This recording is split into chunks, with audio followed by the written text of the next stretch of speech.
Okay, so a lot of people think that E3D products are only technical and a bit too niche and aren't really of much use to the wider community. I mean, who wants to print carbon fiber reinforced PEEK, right?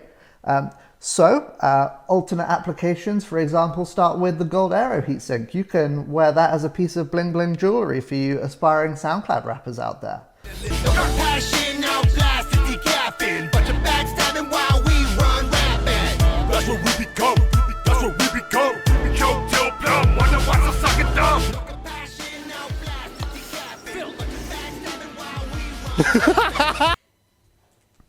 But we often feel that all of these features are not really exploited by the wider community and people aren't actually using our products to their full potential. So here we are to give you some inspiration. We're going to cook a full English breakfast E3D style.